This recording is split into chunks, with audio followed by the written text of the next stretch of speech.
사도강산 유네스코 등재 신청철의 촉구 기자회견문을 낭독해 드리도록 하겠습니다. 윤석열 정부가 강제동원 제3자 변제법을 발표한 2023년 3월 6일은 제2의 경술국제일로 기록될 것입니다.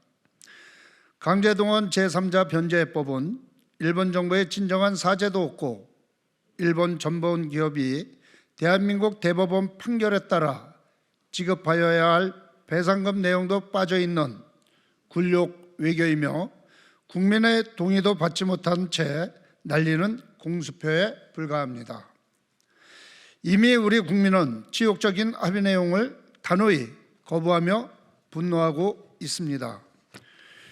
윤석열 정부는 한일 외교관계 정상화 복원이라는 명분을 앞세워 일본 정부가 요구한 모든 것을 무조건으로 수용하는 굴욕적 외교를 자처했습니다.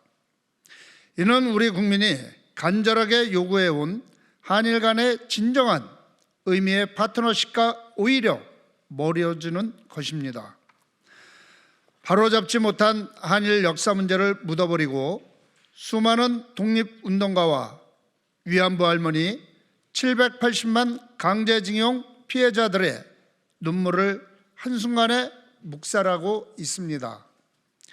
일제강제동원 피해 당사자인 양금덕 할머니의 말씀처럼 이번 결정은 윤석열 대통령이 도대체 한국 사람인지 일본 사람인지 알 수 없을 정도입니다. 지난 1993년 8월 발표한 고노다마와 1998년 10월 김대중 오부치 선언은 발전적 한일 관계에 있어 빼놓을 수 없는 업적으로 평가받고 있습니다. 고노다마는 일본군의 관여와 강제성을 인정하였고 잘못의 인정과 사과를 하였을 뿐만 아니라 연구와 교육을 통한 기억의 다짐을 하겠다는 현재와 미래의 구상이 담겨 있습니다. 김대중 오부치 선언 또한 일본 측의 통렬한 반성과 사죄를 기반으로 하여 과거 직시, 미래 지향은 불가분의 하나로서 한일 관계를 운영하는 기본 원칙이 되었던 것입니다. 하지만 지금 일본은 어떻습니까? 과거 군국주의 침탈은 물론 위안부 문제와 강제징용 문제에 대해 반성과 사과조차 없고 불법행위 자체를 인정하지 않고 있습니다.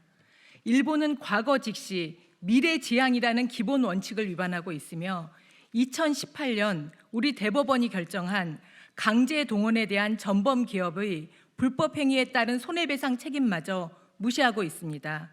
기시다 총리는 김대중 오부치 선언을 계승해 나갈 것이라고 말은 하고 있지만 진정 어린 반성과 사죄의 목소리는 들리지 않습니다. 이번 윤석열 정부의 굴욕적 외교가 강제 동원의 불행한 역사를 근대 산업시설이라는 명목으로 자랑할 만한 세계유산으로 포장하고자 애쓰고 있는 일본을 응원하며 돕는 것은 아닌지 우려스럽게 짝이 없습니다. 이번 굴욕 외교로 인해 일본의 사도강산 유네스코 세계유산 등재 신청에 정당성을 인정하고 등재 결정에 명분을 제공하는 구실이 되지 않을까 걱정이 앞섭니다. 일본은 군함도 세계유산 등재 시 유네스코 세계유산위원회가 권고한 자신의 의사에 반하여 강제로 노역하게 된 것은 선명하게 확인된 사실이라는 내용의 알림판을 세우라는 유네스코의 후속 조치 이행 사항조차 여전히 외면하고 있습니다. 일본은 한술 더 떠 식민 지배 당시 조선인 강제 동원이 1938년 제정한 국가총동원법에 의한 적법행위라고 강변하고 있습니다. 산업유산정보센터에는 군함도에서 조선인 차별과 인권 침해 등이 없었다는 취지의 일본인 증언 등 전신물을 소개하고 있습니다.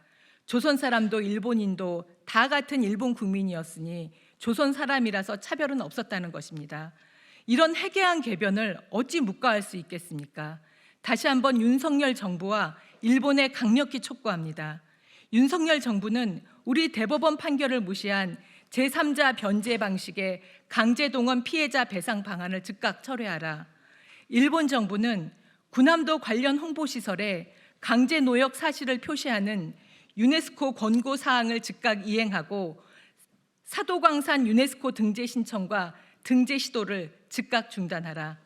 2023년 3월 8일 일본 사도광산 세계문화유산 등재를 반대하는 국회의원 모임, 국회의원 안민석, 임종성, 강선우, 윤미향, 양정숙.